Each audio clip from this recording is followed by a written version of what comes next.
Welcome to What I Wish I Knew, the Early Learning Guide, a podcast for parents navigating one of life's biggest milestones, starting early learning.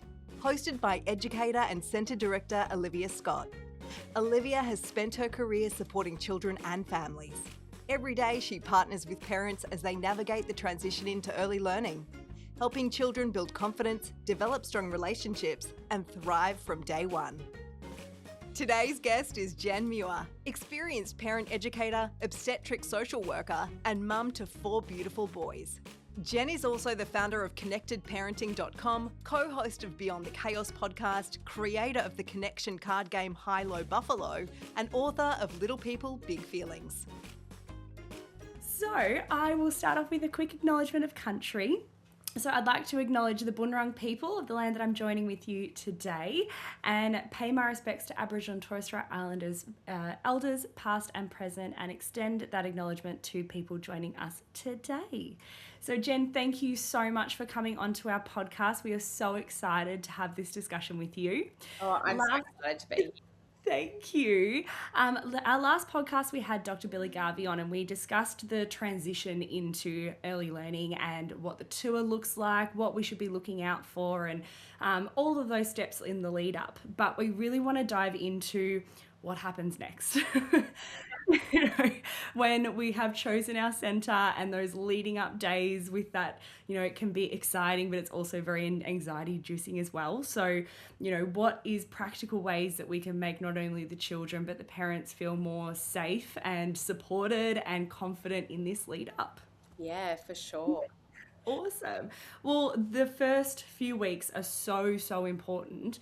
Why would you say that would be? I think that the first few weeks starting anything new, and particularly for children, it's going to set a bit of a tone about whether they feel safe and whether that feels like a good experience. But in saying they're so important, I don't want a parent to think, well, then they must look a certain way. Like my child must skip in the gate and feel really confident. I would encourage people to think the first few weeks, it's important that we're able to really help scaffold that adjustment and advocate for the needs of our child within the centre and communicate that with the educators. But I don't think that a really good adjustment necessarily means that we have a child who's not saying, I don't want to go today, or, isn't sort of feeling a bit maybe shy or slow to warm up. I think it takes most kids around 6 weeks to really adjust to anything new.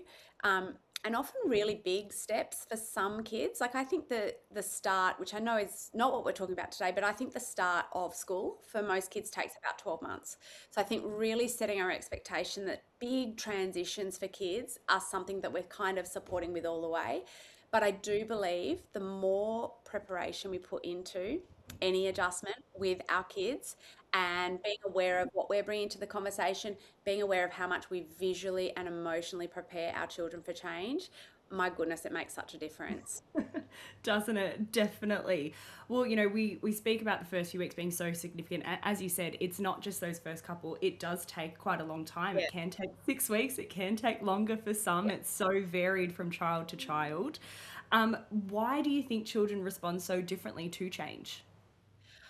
I guess because we're all totally unique individuals.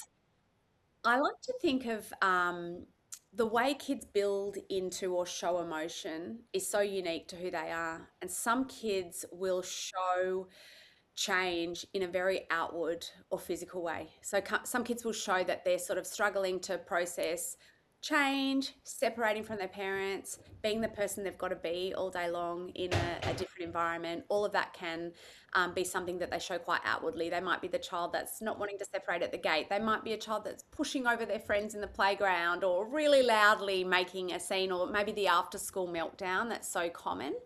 Now, some kids might show that much quieter. They might be slow to warm up. They might, separate quite easily, but suddenly be coming into mum and dad's bed at night, or needing them in different ways, or maybe toileting or go backwards. So I think that sometimes it's about viewing that all human beings will actually view change as a significant thing, and how and when they might show that will look very different. The biggest thing to know is that all children will show feelings. The process of doing something new will bring up big feelings for all kids, I reckon. And the way they're always going to show this is through behavior. And I think that sometimes when we have a really articulate 2 or 3 or 4 or 5-year-old, we sort of think, well, they know how to communicate about this stuff. They know how to come up and say, oh, I miss you, Mum, when we say goodbye at daycare, or this aspect's hard for me. But the thing is, with our kids, as we know, it takes 25 to 28 years to fully reach that emotional maturity with the prefrontal cortex. So because of all that development, whenever kids are going through a time of change, they're going to feel big feelings sort of happening in their brain. And what happens is, for all kids, cortisol will step in, like the amygdala, which is at the back of the brain, it's going to step in and sort of push them up into that dysregulated state. And so that's going to come across. I mean, the end result of that is fight, flight, or freeze. And that's why some kids will be very loud and they're going to be pushing people over and melting down. And some kids might be bolting, and some kids might be freezing. And I would love all parents to know, like, all of that makes sense and the behavior is not a problem. It's the curiosity of, like, what might be underneath is how can we help our child with the underlying emotion to make them feel really, really safe, really seen, and really connected as they adjust. It's so hard to remember sometimes, like, they've only been on this earth for such a short amount of time. And I mean, I know for myself, I struggle with change as well, but, putting all of that into this little human, having those moments. Really doesn't have all of these skills to go, okay, this feels scary or new, or this is hard work, but I've done this before. And while that's draining, I can make sense of it. And so one of the most powerful things we can do as parents is start to name some of these emotions. And I love using visuals to do this with little kids, but really naming and preparing our kids for, like, this might be what's happening for you when we say goodbye, or it might feel exciting to meet new friends, and it also might feel a bit scary. And what we do is we bring those emotions to the front of the brain and we help our kids make sense of it. And it just can make such a difference, because then when they go into that environment the next day, or as that adjustment happens, their little brains go, yes, this feels hard, but yeah, we've talked about this. I sort of know what to expect. It's that preparation that just makes such a difference. Oh, giving them those tools is so important, isn't it? So it is normal for some children to settle in quickly, and then some will take a little bit longer as well. Do you think there's a reason behind that? I mean, I think we kind of just spoke about that, but obviously every child is going to be so different in how they cope with those changes and coping with that transition into the new place. Why do you think that could be for some children, that it takes so longer and shorter? Look, I think it can be temperament. So all of our kids are wired up differently in terms of their temperament. Some are sort of bigger feeling than others.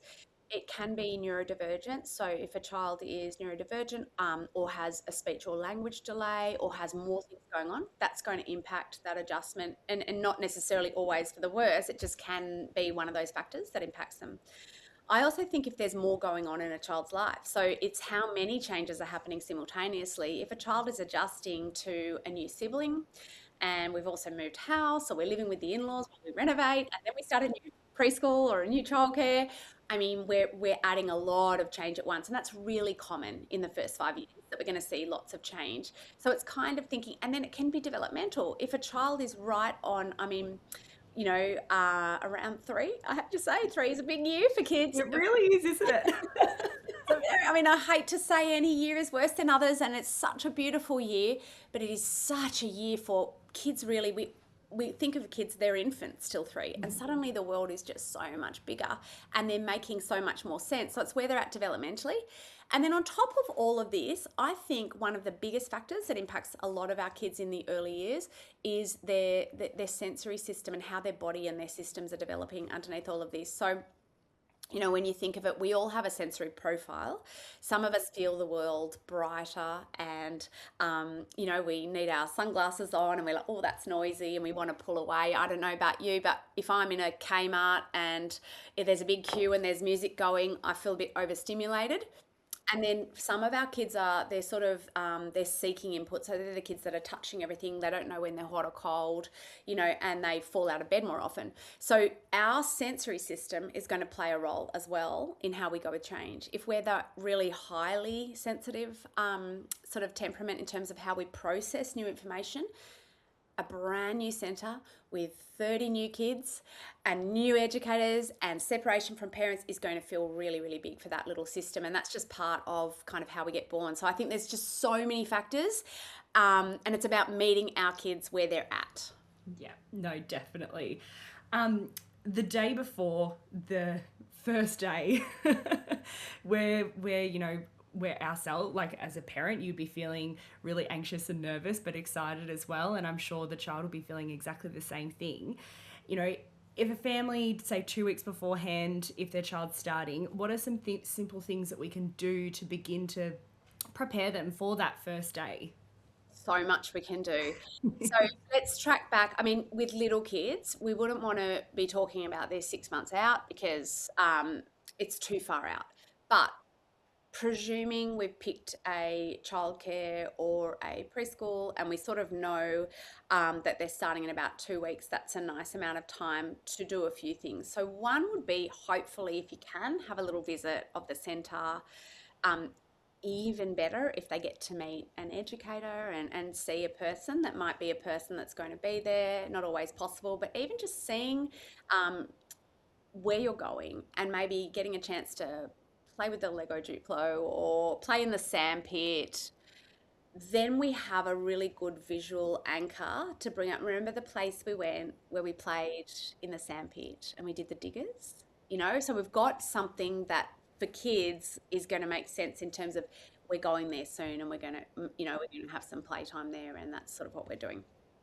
So the visual experience is one thing, but I think on top of that, I would encourage parents to have either a piece of paper or a whiteboard. And I love to even maybe draw a picture, like you just say, we're going to go on Mondays and Tuesdays. We can show them visually on a little calendar on Mondays and Tuesdays. We're going to go, and we could stick up a picture of the centre. So a picture of, like, just say it's got a red door, the place with the red door, something like this. And what we're sort of doing in advance is saying soon we're going to go there and we're going to play again in the sandpit. So we're just bringing them back to those anchors that they can remember, and we're talking about it. Now, if we have a child that expresses, I don't want to separate from you, or I'm not sure about that, we've now got this beautiful opportunity to emotion coach our child in advance. And we're doing it outside of the moment. So instead of waiting where we don't talk about it and then suddenly we're at the red door and see you later, we've actually given them a chance at home to say, I'm not sure about this. And we can say, I know. And then one of the most beautiful things I think we can say as a parent is, I know. And I bet lots of kids feel a bit nervous. And sometimes I feel nervous starting new things. And that makes so much sense. So we validate that emotion first.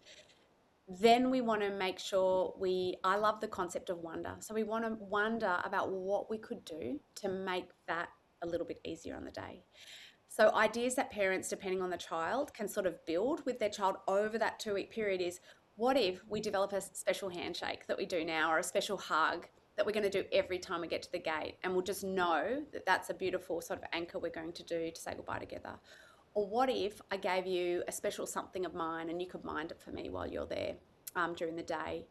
For my son once, when he was little, when he was about 3.5, he was having a bit of trouble separating. And I said, he loved his Lego. He had a little Lego like Spider-Man, obsessed. And he goes, I said, what if you took your little Spider-Man in your backpack, and if you're feeling like you're missing home, you could just peek in the pocket, in your little pigeonhole, check that your Spider-Man's there. And he took his little Spidey for like 2 weeks, checked on him, and it just made such a difference. So these are connection rituals, or they're like a transition object. We build all these things up in the lead up. It's almost the scaffolding that's just really giving us something to hold to. But it's the visuals, I think, that make the difference. If you're going somewhere where you're going to take a lunchbox, talking in advance about the lunchbox, using it in advance, laying out the clothes the night before we're going to wear, talking about even the practicalities of, you're going to go in the red car with Dad tomorrow, and he's going to do the handshake, and he's going to put your hand in your educator's hand, and her name is, if we can. So they're the bare bones. Yeah. You could add to that if you know you've got a particularly sensitive child and you think, oh, they've never separated from me, I really think this might be really hard. You could even do a social story.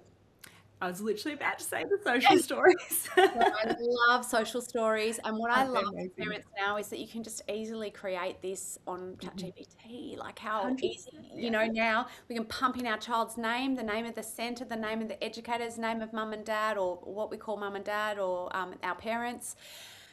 Get all of that info in, and we can read that at night in the week before and once our child's going. And it just gives us an opportunity again in that safe place from home. What I love parents sort of having a sense of is that if you imagine, say, an Olympic diver who trains for the Olympics, like a huge thing, right? They don't just train for the physical aspect of that dive. They're going to train for the nerves as they face the competition on the big day. They're going to train for how it might feel when the crowd makes noises. All of that is going to happen. And it's that kind of emotion coaching around. It might feel hard to say goodbye, and this is what we'll be doing, or I know it might feel hard, and you'll be safe there. So I think all of that makes such a difference for our kids, and that practice of feeling feelings in the safe place with us, it just makes it a little bit less intense in the moment. And then we can sort of continue because we've built that up. We can sort of continue this practice, and often kids skip happily into their first day, often maybe even their second, and then it's like, oh, actually, I've changed my mind. Saying goodbye to you is really hard. I always say that it's never day one. It's always No, that day 2 or 3 that's the hardest, isn't it? reality sort of setting in, like, as much as, and the thing I'd say to most parents, like for my kids anyway, we've had periods with all four of them where they didn't want to go. That didn't mean they weren't having a fantastic time, and they weren't settling beautifully and having a Mm. great time once they were there. And I think reassuring parents that if your child did suddenly show, hang on, this is really hard to separate from you, or they're being an angel all day, and then you're getting some behavior at home that feels really big, or needing you more for things that they didn't need you for before they started, to kind of think, oh, this is the behavior that's just communicating this is a big adjustment. And sort of trust that it's a big compliment. It can feel really hard, but it's such a compliment. Our kids are saying, you are my safe person. Yeah, yeah, definitely. And that's it. I think we always, something big to remember is when they are getting dropped off, we're not their safe people yet. They don't know us as that safe person yet. So, they're leaving their safe person. Of course, they'd rather stay at home with their mum or dad. And then, I mean, often, and you would know as how quickly kids will settle. And I'd also sort of add, and I don't know if we're going to talk more about the actual goodbye today. Yes. Yeah, then I'll save it. But in the actual goodbye, it's really important we're confident, I think, for our kids. So we've done all that beautiful emotional prep. We've held our kids' emotions. And then I think it's about our confidence. Like, we know that they're going to be safe, and it's really important. It's not that we're not caring that they're upset. It's that we've got to elude a bit of confidence. Like, and I know this is going to be okay. And I'm going to leave you with your educator, and you're super safe here. And I can't wait to see you when I pick you up. I think our goodbye is important, because if we hang too long in their emotions, it can leave everybody a bit stuck. Yeah, no, I completely agree. And I mean, as we're going to talk about, that hardest part is the first day drop off. I think it's the hardest part for, I think, mostly the parents, but then that day 2 or day 3 will probably be when the children start to feel that as well. And look, I've stood beside many, many families on their first day of drop off, and once they've gone out of the room, there's tears by the parents in the foyer, and I'm reassuring them as well, because it is so hard for the families as well to make sure that they feel the trust in the educators that they're leaving with, especially, and to know that their child's going to be safe all day as well. But what do you think that families should stay? I think you did say just before as well with the special handshake, and I love that. I think that's the best bit of advice for families, is to come up with that routine of how they say goodbye as well. So is it a 5-second hug where you count that together? Is it a kiss on the hand that you mark with a love heart, or a special handshake? What should parents say when they say goodbye, and how long do you think that they should stay for when they are saying goodbye? Yeah, it's a really hard one, isn't it? Yeah. I am obviously every child and every parent is so different, and you've got to do what feels right for you. And I always love to listen to my educators as well. They're going to tell you, this is what we'd like you to do. We'd like you to stay and play with your child until they're Yeah. sort of happy. We definitely, I mean, one thing we never want to do is sneak away. No. So just making that clear. Um, but look, I think that as parents, if we can, first of all, really check in with ourselves, to come into that, because sending, especially if it's the first time you've done it, or you do have a really, a deep feeling kid, or you do have a child that's maybe neurodivergent and you're feeling really nervous about that goodbye, those nerves make sense. And I really want to validate any time I've sent my kids off for anything new, I've probably shed a tear, whether that's childcare or year seven. I think, oh gosh, this is big. And that they're going to be encountering something big, and that can feel a lot for us.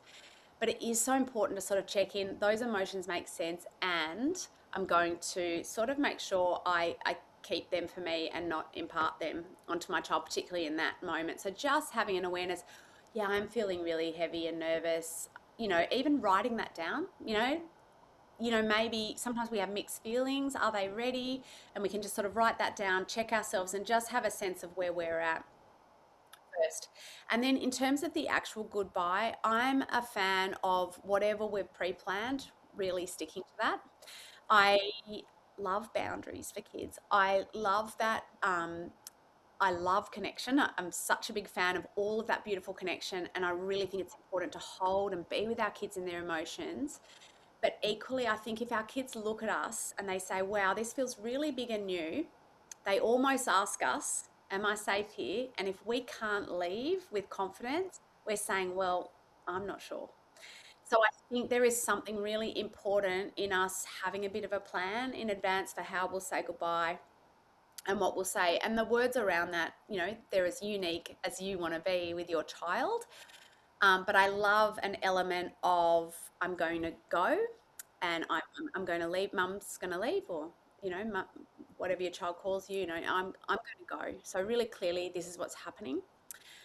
You are safe with your educator would be step 2, and the third step is reconnection. I can't wait to come and get you after morning tea or after lunch or whenever that is. So that would be the 3 things I would add. I have in my goodbye on top of my hug and my. And then I think what I think makes a difference is, even if our child then does show emotion, trusting like, yeah, that's okay to feel that. Can't wait to see it pick up. And I would get out of there. I think that makes a real difference, because otherwise we can wind up asking too much of our kids. One of the things we can get stuck in is, I can't go until you tell me it's okay to go. And I think we're asking more of our kids than is fair in that situation. I think if we can trust that even though you're safe to show me these big feelings, I'm still going to do what we talked about, and you are still here, and I can't wait to come back to you. There's something so reassuring for kids. That beautiful sort of boundary that comes in there is like, you're allowed to feel worried. I'm not worried. And I think that's so important. I had one of my sons recently he was really nervous about a big performance. He was in the choir and it was coming up. And he sort of tried a bit of, I'm not going to go, I'm sick today, I'm not going to go. The classic cough. He stalled until he missed his bus, and I went, okay, I know what's happening. And I said, you know what, that's fine, I'm going to drive you. And I popped him in the car. What I did was I put on some music, I bought him a hot chockey, and I actually didn't talk, because I knew we'd done all the prep that this was going to be nervous. We had done all the naming of emotions. I bought him a hot chockey, I put on some nice music, I drove him all the way there, and as we got really close to the school where drop-off was, I said, I know you're really nervous. I know this feels really hard, but I want you to know something. I'm not going to be worried about you today. I'm going to go to work and I'm going to be like, I know he's got this, because I know you do. And it was that last little bit of like, you're allowed to have those emotions, and I'm not going to try and shut those down, but I reckon you've got this. Reassurance, I love it. Yeah, and I think if we can find a little bit of that, just Yeah. in that last moment, it can make a difference. No, I completely agree with you in that sense. And yeah, as you said, that reassuring that it's okay to feel all of that. And on the back end of that, from an educator's perspective as well, once you do leave that door, I'm saying like, remember what mum said, or remember what dad, or Yes. said they're going to work, this is what they're going to do today, this is what you're going to do today, and then we get to see them at the end of the day and we get to tell them about what we've done today as well. Like, how exciting is that? What are we going to do to give them as well at the end of the day? All of those things, then you can kind of see their minds going, oh, okay, yeah, understood now. And you've reinforced that message. That's also because we've done that build up. It's just been so beautifully, the foundation's been so beautifully laid, and kids like, yep, I've heard this, okay. Definitely. Well, I think we've definitely covered all of the do's and the don'ts for the drop off. And then when we talk about quality as well, so obviously quality education is such a huge thing, and picking a quality centre. I want to talk about, so, you know, we talk about through the Good Choices campaign about helping parents really recognise what quality is and what that looks like. During those first weeks especially, what would you say would be a quality transition and what a quality centre would look like from your perspective? We're looking for, I think, a centre that's really open and transparent about all of the policies in place to keep our kids safe, a centre that's really responsive, I think, to our ideas about the ways to make our child feel connected. So, you know, a centre that's saying, like, to me, one of the best questions I think you can get asked is, does your child have any special interests that we can know about so that we can link into those? That just shows such a care for that individual human. That's so nice, and that's such a great way of connecting in. We're looking for, I think, that our child, even if I wouldn't be looking for a perfect drop off, I think that's too much for most kids, but we are looking for that report that they're then settling and they're starting to sort of, settle in quite, not super quickly, but quick enough that they're getting on and they're able to engage and sort of enjoy their day. So they'd be the kind of signs that I would be looking for. I think that you can have a child that's adjusting really beautifully, but still coming home and having a big after school meltdown or needing you more at night, because remember, suddenly they're separating from you for, 8 hours or 10 hours or however long. So they might need to meet those needs for connection at another time. So not panicking, that means it's not going well. But that then knowing, though, if a child is really unable to eat or sleep or goes really backwards in their toileting, that would all be signs, okay, we really need to have a conversation and work out how to really increase that sense of safety and connection, or maybe scale back even the hours we're there, or sort of look at how we can adjust it. So for me, knowing that there's really normal signs of adjustment, and then there's signs of, like, we don't want a child in a place of really struggling to that point that they're sort of going backwards. So that would be the signs that I'd be looking for. Yeah, I think I've heard, families ask me, like, oh, how long do they take to settle in? Or they were so upset. They must have been so upset for so long. 5 minutes later, I'm giving them a call, like, we're happily paying the sandpit, laughing and running with our friends. Happily painting.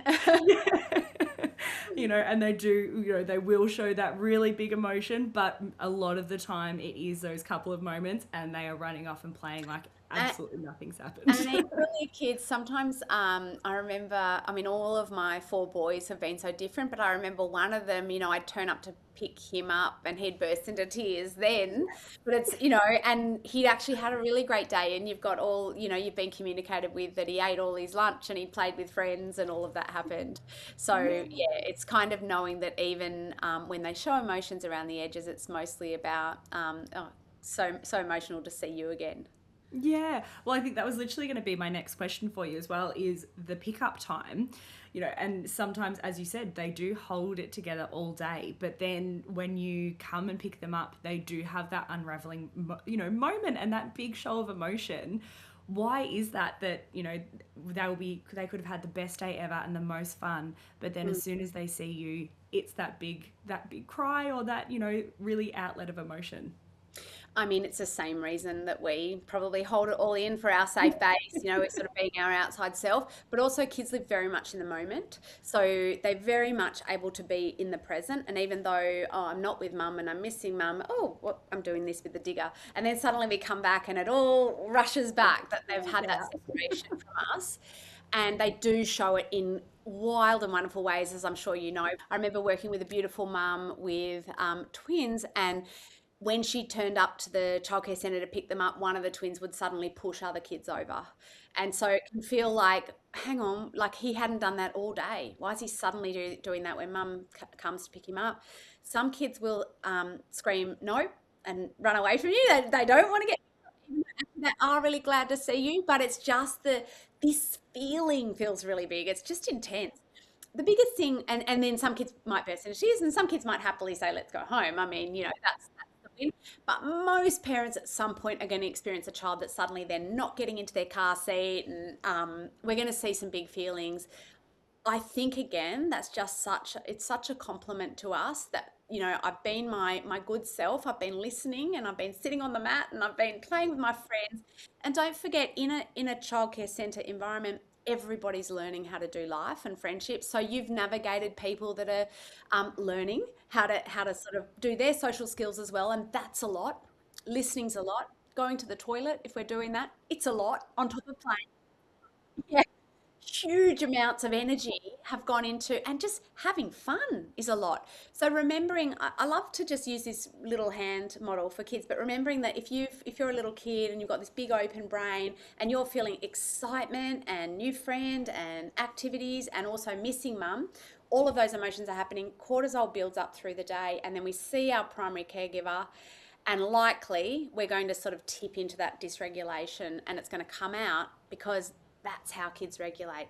And what I would want parents to know is that all we really need to do is go, yeah, I can see it's, I see you're having a really hard time. I'm still going to put you in the car, and we're going to sort of push on with that rhythm and ritual, and just sort of trust that that makes sense. It makes sense to let that out. I remember when each of my older two sons started even year 7, suddenly coming home and I hate this dinner, and you can just see they've worked so hard to find their classrooms and manage their books and be a big kid all day. Yeah. And they got home, and I remember just sort of saying to them, do you know what, just don't worry about unpacking the dishwasher tonight. I can see you've had a really long day. I'm going to bring you a special snack. We're going to have Yeah. some dinner. Hop in the shower. We're going to take it easy, because trusting that transitions take a lot out of all of us. Yeah, oh, doesn't it? Exactly. And I think, yeah, as we said, with the reconnecting after that you pick up your child as well, isn't that so important? Once if they have had those, if they have or haven't had those emotional kind of outbursts of what they were feeling or keeping in that day, what should we be doing at home to do that reconnection, as you were just saying? Biggest thing is give them space. So whenever kids are adjusting to something new, we probably want to take some things off the schedule. So, it's okay to miss swimming lessons, or, do a bit less. If your child's just knackered after a huge day, maybe we'll skip the park play at the end of the day, or, that kind of thing. So I think creating the space, and that we're not sort of peppering our kids with just too much, that they kind of don't get that chance to let those feelings out. So I think that's important. As tempting as it is to get our kids in the car and say, how was your day? What did you do? Who did you play with? What did you eat? List up all the things now. Which, is hard for any of us, but it's so hard for kids. If we can just hold some space and follow their lead, I think it goes a lot better. And if kids show us, and they show us by putting their hand on the pantry and say, I'm going to have a snack, even though you've said no, or, taking something out of their sibling hand, or, just melting down about, the coloured cup we gave them, maybe just taking the opportunity to say, I know it's so hard when you don't get the coloured cup you want, which is validating that emotional experience, the behaviour that's in front of us, as well as, and it makes sense because you've had a big day at school. It's been big, hasn't it? So I think that allowing our kids, naming that emotion is so, so wonderful for our kids. In terms of the connection that can come after that, it might be reminding them of our beautiful connection ritual we do at the gate and how great that felt. Listening to their day, often maybe later as we tuck them into bed, they suddenly have some stories to tell. Even just 10 minutes of one-on-one play where we follow our child's lead, it can be so powerful because kids' world is play. And sometimes it can even be through a little bit of play on the floor that the story will come out about something that happened in their day, and it gives us that insight into their world. But just by giving them our, 2 feet in attention for, and if 10 minutes isn't possible with multiple kids, even 1 minute, so powerful for our kids, just joining them. And the other thing I'd say in terms of connection, the superpower, silliness, music and dance, anything you can do to make your child laugh or giggle is going to lower cortisol. Cortisol is going to be high anytime our kids are adjusting to change, and anything we can do to get a laugh. So it might be a child that doesn't want to put on their shoes and we're like, does this shoe go on my head? Our child suddenly is probably going to have more trouble getting into or out of the bath, and we can put their favorite toy in the bath and give them a wash instead. Finding those ways to bring some humor. Sometimes I say to parents, having trouble at bedtime, roll your child up like a burrito and pretend to eat them. Get them laughing. And have you ever been late for something, you're stressing about a park and you're, oh my God, I'm like never going to make, and then you laugh and then you're like, it's going to be okay. So I think if we can, if we can get some laughter, and for some kids it might be music and dance, like to shake it out to Taylor Swift before dinner, and you're going to lower so much of the cortisol. The emotions make sense. Transitions will be, there'll be highs and lows always. It's exciting to do new things. There's also hard aspects of that. But it's the cortisol that I think if we can shake that out with some laughter, some humor, some dance, makes such a difference. Definitely. Well, I think one of the things as well, when I was reading your book, Jen, was when you said greet them like your dog greets you. I think that was fantastic. And that would be probably the single biggest thing I could do in my house on any given day with my own kids is lighting up, lighting up for our kids. So we're essentially talking about that concept of delight, which is so important for all children, whether it's their parents or their educators. When we delight in them with, just lighting up and being delighted for no reason, like the dog greets you, the golden retriever that's just so happy to see you. That lighting up, even I find in a busy night with my 4 boys, one of them might be a bit quiet or a bit, picking on his brother a bit, or just, showing through behavior, not quite, something's up. I don't always have time to be like, one-on-one, but what I will do is, say that child's name and wink, or have a little shared laugh about the dog being silly, or just a little rub on the shoulder. Something that just says, I delight in you for no reason. And you almost can see their little bodies relax as you do it. And it's just one of the most powerful things you can do, any age, any child. 100%. I so agree with that. That's beautiful. I think we have covered, actually, one thing we haven't covered was managing parent guilt. Yes. Isn't that a big one? Last, because gosh, it's a lot, isn't it? Yeah. So what would your advice, what will be some tips for parents that would be managing that, like, oh, do I actually have to go to work? Or do I actually have to send them and be away from my child for that long? What would be some advice for parents going through that? The parent guilt these days is overwhelming. Not only do we have guilt if we send our kids to childcare, we have guilt if we don't.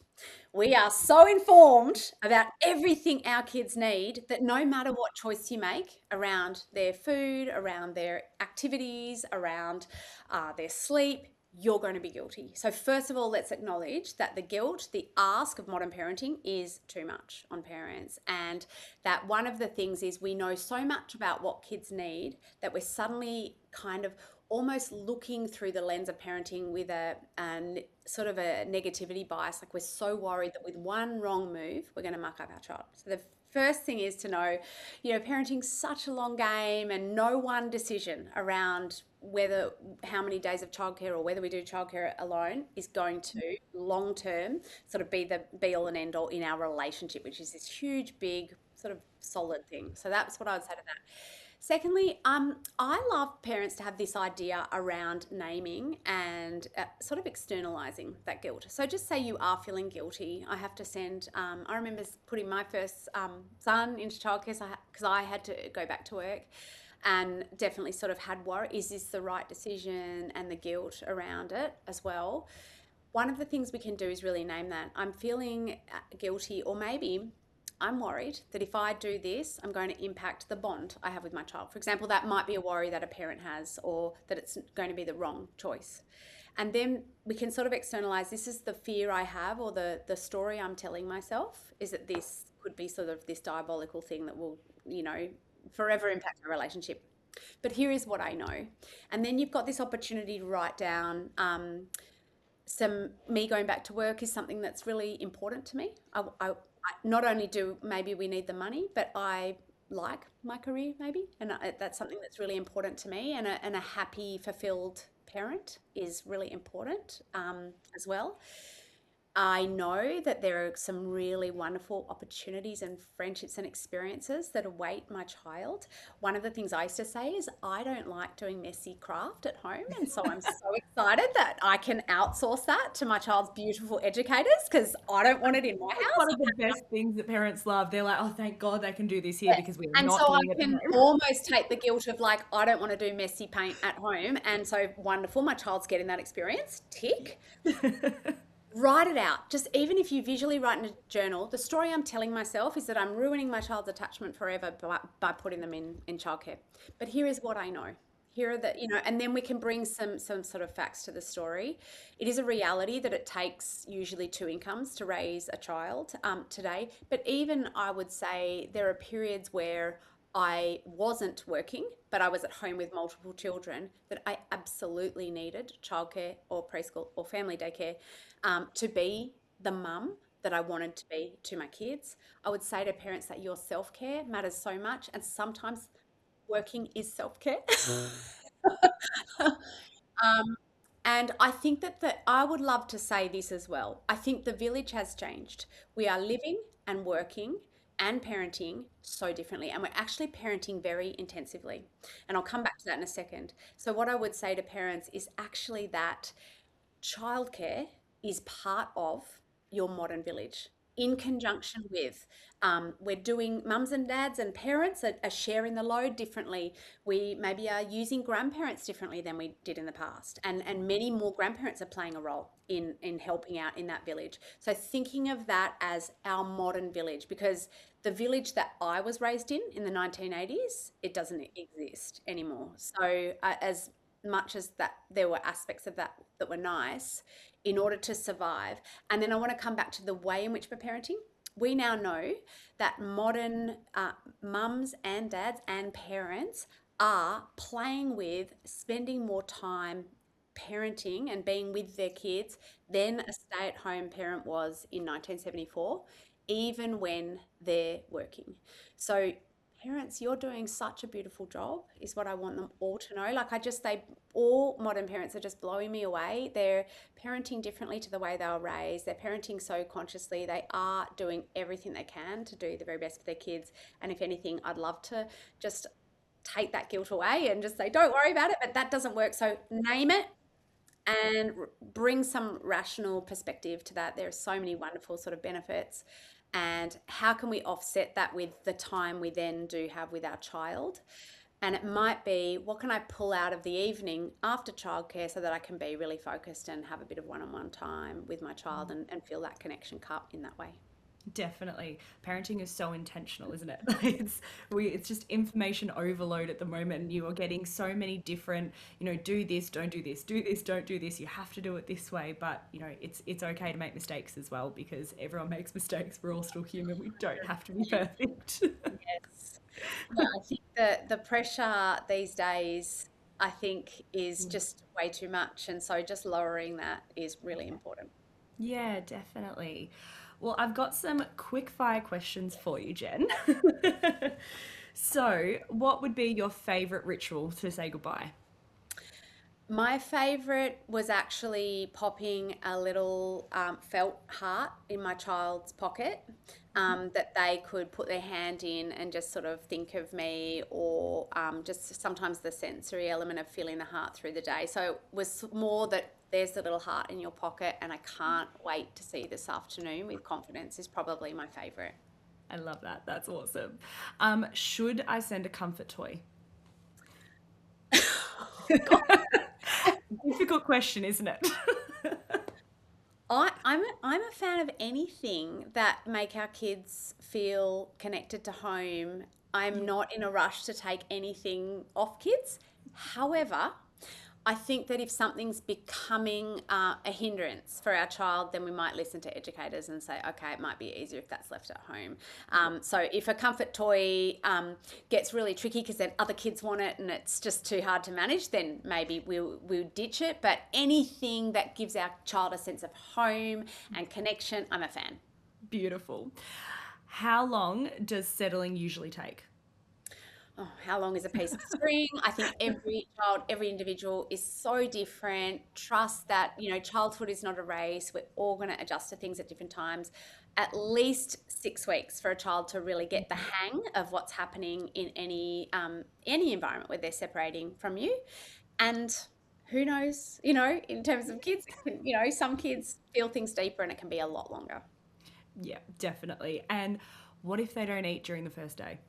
Oh my gosh, kids, they can live on just a ray of sunlight, don't worry. What I would say to parents, if that makes sense, if cortisol's high, so emotions are high, ability to process those emotions are low because we're learning, cortisol's a bit high, no one's going to feel hungry in that environment.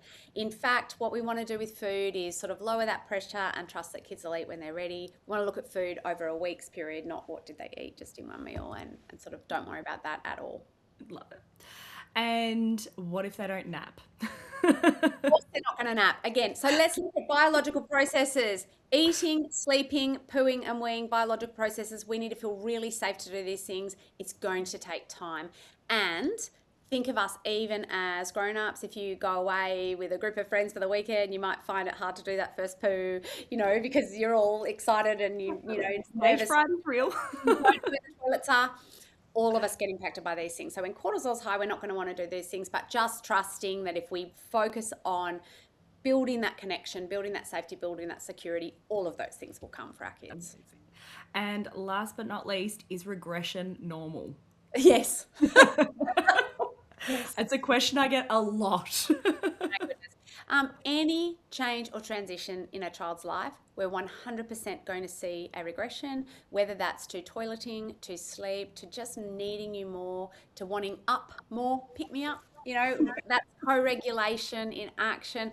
So trusting in that. And, as much as possible, we're sort of just meeting that need, filling that emotional cup, but also keeping those beautiful boundaries, as well. Yeah, definitely. Well, one thing we hope that parents will take away from Good Choices is that you don't need to have all of the answers. I think that's something that definitely we spoke about today. You don't need all the answers. It's okay to make those mistakes. You just need to feel confident in asking questions and parenting with your child's educators as well. They're there to help and support as well as you. So if every parent listening remembered just to take away one thing, what do you think that would be? Start with connection. So, no matter what you're seeing, if it's big behaviors or even, it might be behavior at home, it might be fear around going or a tricky goodbye, I would always, always, always start with that connection, and then we can go to what else do we put in place to help our child. Light up, let them know they're enough just as they are, spend 10 minutes playing with them, fill that emotional cup. And then we can say, okay, we've got a problem here. How do we make it easier? Or let's talk to your educators, or let's put some more things in place to sort of help you feel a little bit safer going. Build from there, but start with that beautiful connection. Oh, thank you so much, Jen. You have given such valuable advice, and I think every parent that will be listening can definitely take away so much from our conversation. So thank you so much for joining us today. Thank you so much for having me.